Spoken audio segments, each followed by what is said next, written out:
Hi everyone, good night. সকলকে শুভরাত্রি, অনেক অনেক শুভেচ্ছা। তোমরা কেমন আছো? আশা করছি খুব ভালো আছো। আমরাও খুব ভালো আছি। আর তোমাদের ওদিকের ওয়েদারের কি অবস্থা অবশ্যই জানাবে। আর আমাদের দিকে তো আজ সকাল থেকে প্রায় ছিপছিপ বৃষ্টি, আমি যেটা দেখলাম। তো খুব ভালো লাগছে, ওয়েদারটাও খুব সুন্দর হয়ে আছে। আর আমাদের এদিকে একটু কারেন্টের সমস্যা ছিল, ইলেকট্রিকের সমস্যা ছিল। আর এদিকে সমস্যা হয় না সচরাচর, কিন্তু হলে কিন্তু অনেকক্ষণের জন্যই হয় সমস্যাটা, যার জন্য আজ শিলনোড়া ব্যবহার করেছি। দেখো, তোমরা দেখতেই পাচ্ছ। আর যদিও আমাদের মিক্সি ব্যবহার করি আমরা ঠিকই, কিন্তু খুব অল্প মশলা হলে না, দেখবে শিলনোড়াটাই বেটার। মানে মিক্সিতে খুব অল্প মশলা খুব একটা ভালো পেস্ট হয় না, তো সেক্ষেত্রে আমরা শিলনোড়াই এখানে ব্যবহার করেছি। তো এদিকে কারেন্টও ছিল না, যার জন্য চার্জারের আলো দিয়েই আমরা ভিডিওটা আমি করেছি। তো তোমরা আশা করছি কিছুটা হলেও বুঝতে পারছো, কারণ আমার হিটারেই রান্না হয়, কিন্তু আজ সেটা গ্যাসে হচ্ছে। আর তোমরা বুঝতে পারছো কেমন করে কি করছি।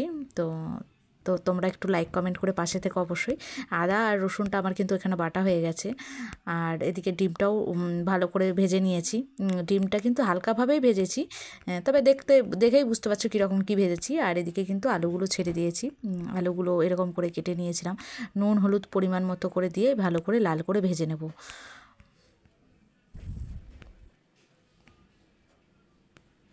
তো দেখো, ভেজে নিলাম, একটু পরিমাণ মতো হলুদ দিয়ে দিলাম।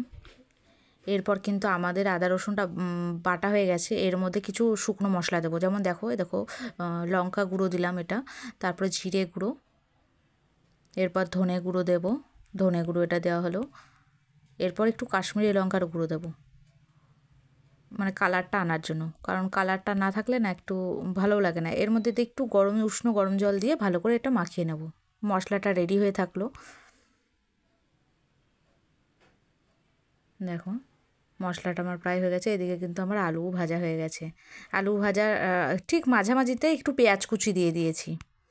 আমাদের পেঁয়াজটা এরকম করে আমরা সচরাচর কাটি না, কিন্তু আজকে একটু মা বললো অন্যরকম করে কাটতে, তার জন্য এইভাবেই কাটা হয়েছে।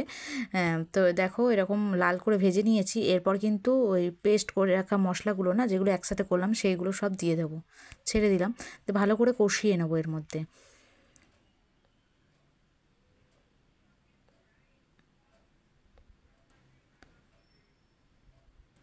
ভালো করে দেখো কষিয়ে নিচ্ছি। এরপর কিন্তু একটু বাটি ধুয়ে, মশলা বাটিটা ধুয়ে একটুখানি জল ছিল, সেটা দিয়ে দিলাম। ভালো ভালো করে কষিয়ে নেবো। যেই মশলা থেকে তেলটা ছেড়ে আসবে, মানে মশলাটা একটু লেগে লেগে যাবে, তখনই কিন্তু একটু গরম জল, একটু উষ্ণ গরম জল একটু দিয়ে দেবো। আমাদের গরম জল তৈরি করে রাখাই থাকে, কারণ একটু গরম জল করেই রাখা থাকে, কারণ আমাদের হিটারের ব্যবস্থা, তো সবসময় গরম জল অলরেডি থাকেই। আর বিশেষ করে শীতকালে তো থাকবেই। তো দেখো, জলটা ফুটে এসছে। তো ফুটে আসার পর ডিমগুলো ছেড়ে দিলাম। আলুগুলোও দেখলাম প্রায় সিদ্ধ হয়ে এসছে।